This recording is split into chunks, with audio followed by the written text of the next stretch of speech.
안녕하세요, 여러분. 굿모닝 행정학 진행하는 여러분의 영디 최영입니다.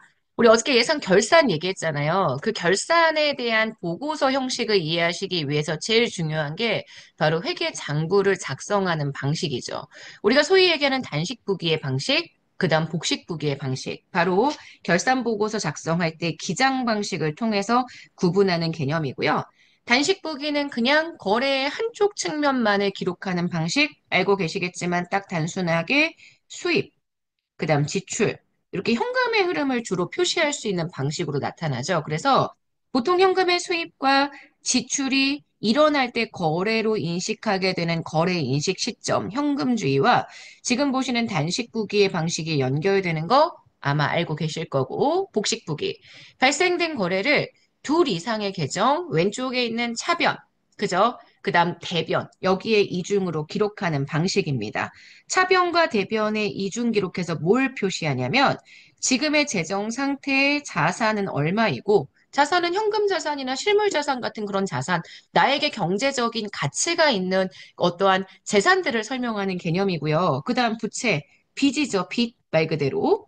그다음 수익, 실제 경제적인 수익이 발생하는 것과 그를 위해서 지불하게 되는 비용, 이런 개념을 표시할 수 있는 것들이 바로 복식부기의 방식입니다. 물론 지금 보시는 이 복식부기를 현금주의의 방식으로 쓸 수도 있죠. 하지만 일반적으로 복식부기는 거래의 정확한 측면을 처리하기 위해서 보통 방식, 그 기장을 하는 방식을 이렇게 선택하는 거기 때문에 현금 수수와 관계없이 바로 거래가 발생된 시점에서 인식하게 되는 방법이다. 제가 이렇게 항상 말씀을 드립니다. 그래서 모든 재정 거래를 자산이나 부채의 증감, 수익이나 비용의 발생, 이런 관점에서 유기적으로 기록해서 정부 재정의 종합적인 상태를 파악할 수 있고, 재무 분석을 할 수 있고, 이런 것들을 우리가 발생주의 회계 방식을 통해서 확인할 수 있죠. 차변을 건드리면 반드시 대변을 건드려서 이중 기록하는 방식이기 때문에 혹시 중간에 기록에 이 누락이 없었는지 회계 처리에서 자기 검증의 기능을 강화시킬 수 있는 거, 이게 복식부기가 가지고 있는 특징이라고 얘기를 해줄 수가 있습니다. 사실 여기까지 내용들은 대부분이 다 아시는 내용들일 거고요. 사실 완벽하게는 모른다고 하더라도 어느 정도 문제를 풀 수 있을 만큼은 정리가 되셨을 거라고 생각을 하는데 그래도 이 부분에 납득이 안 되시는 분들이 있으신 것 같아서요. 오늘의 제가 기회부가 아니죠. 필체프, 그리고 기본 개념반 설명할 때 들었던 예시를 가지고 여러분에게 한번 간단하게 이 각각의 기장 방식, 단식부기와 복식부기의 기장 방식이 어떻게 다른지 간단하게 설명을 좀 드리고자 합니다. 자, 한번 볼게요.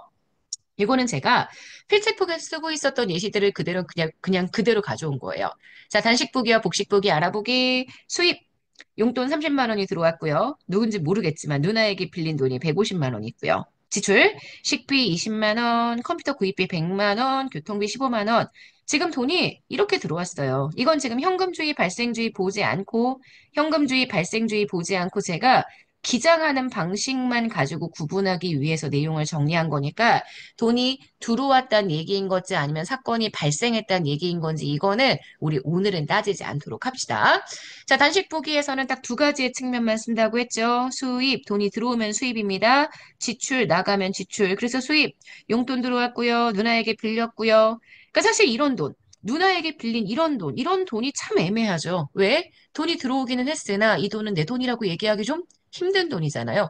통장에 무언가 수입이라고 찍혔지만 내 돈이 들어왔다 찍혔지만 이게 실제 내 돈이 아니라는 건 누구나 다 알고 있지 않나요? 근데 단식부기는 딱 거래의 한쪽 측면, 돈 들어오는 것, 나가는 것 딱 요것만 표현을 해주기 때문에 수입이 이만큼, 그래서 180만 원, 지출이 이만큼, 식비, 컴퓨터 구입비, 교통비, 그래서 합계 135만 원, 잔액이 45만 원, 요거 남아서 우리가 흑자라고 표현을 합니다. 근데 이렇게 하면 거래의 정확한 측면을 알 수가 없잖아요. 그래서 복식부기는 양쪽에 따로따로 기입을 합니다. 차변은요, 빌릴 차자를 쓰고요. 대변은 빌려줄 대자를 씁니다. 빌리는 입장과 빌려주는 입장 나누어서 보는데 지금 보시는 여기 써 있죠? 자산, 부채, 순자산, 비용, 수익.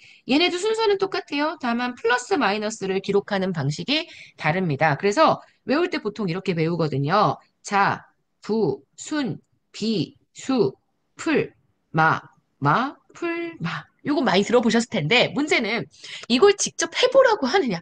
절대 그러지 않는다니까요. 직접 하실 필요가 전혀 없습니다. 여기는 이걸 읽어주는 방식을 한번 확인하기 위해서 우리가 보는 거예요.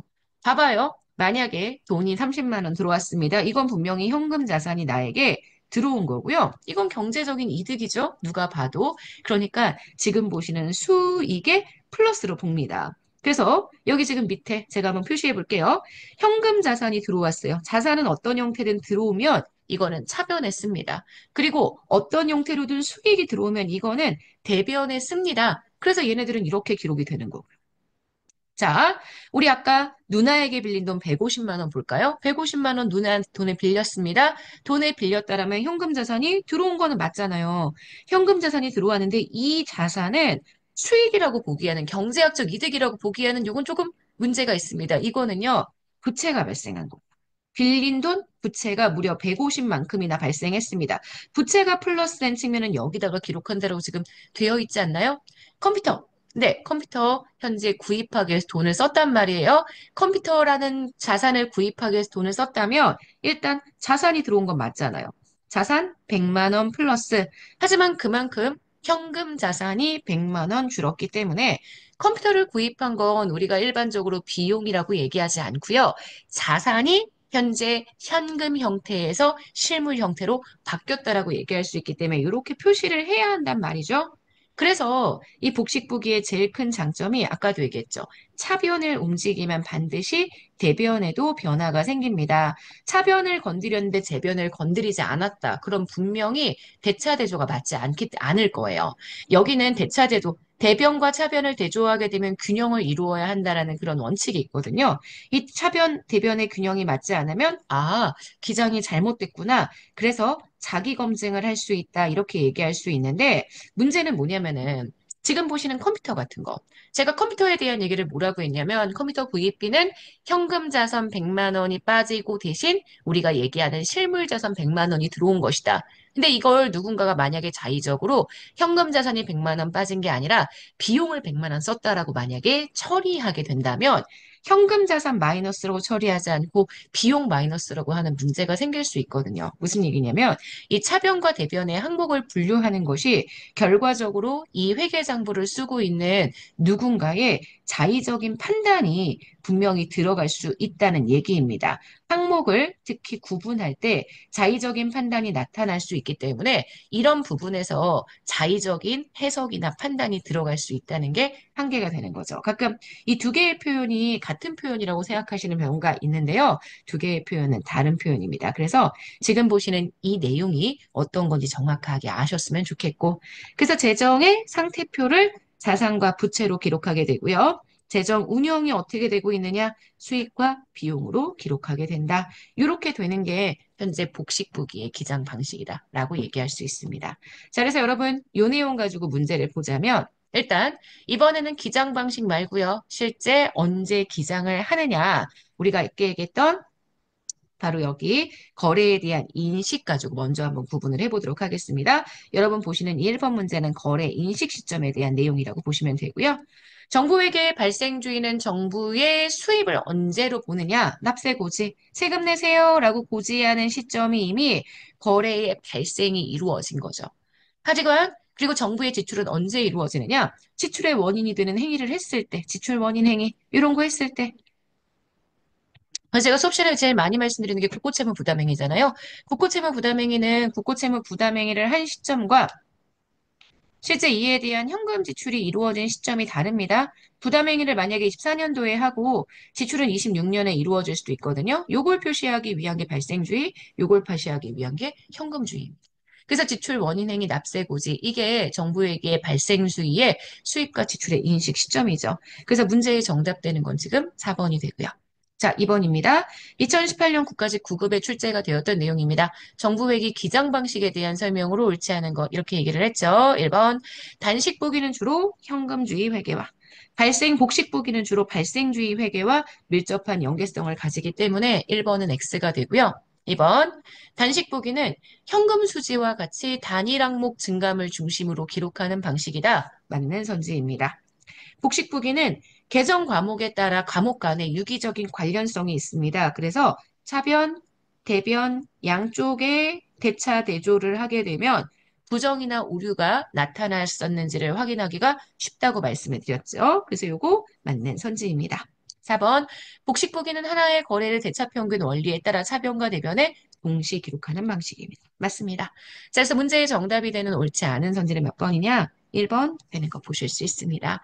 자, 정부에게 기장 방식은 좀 이해가 되셨나요? 기본 개념부터 차근차근 공부를 해주셨으면 좋겠다는 얘기 제가 많이 드리는데, 왜냐면 기본 개념부터 차근차근 내용들을 봐야지만 실제 여러분들이 이런 문제들에 대한 내용을 통밥으로 풀지 않는다라는 거, 그만큼 행정학적 지식과 사고력이 쌓일 수 있다는 거 다시 한번 잔소리하게 됩니다. 뭐 기회가 없어서 이런 부분에 대한 설명을 놓쳤거나 혹은 기억이 잘 안 나시거나 다시 한번 확인하시는 느낌으로 저희 오늘 구모닝 행정학 활용해 주시면 좋을 것 같습니다. 자, 여러분 오늘 여기까지 진행할게요. 힘들었죠? 하지만 그래도 보람된 하루의 시작이었길 바라고요. 자, 오늘 하루 정말 여러분 겁니다. 내일 아침에 만날게요. 여러분 안녕.